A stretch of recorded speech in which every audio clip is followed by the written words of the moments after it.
Psalm 12. Help, Yahuwah, for the righteous man ceases. For the faithful fail from among the children of men.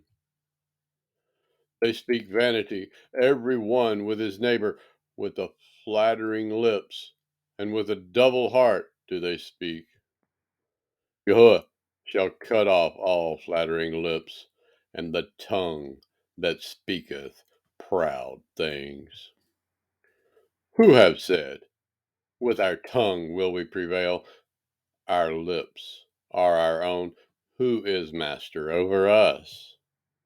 For the oppression of the poor, for the sighing of the needy, now will I arise, saith Yahuwah.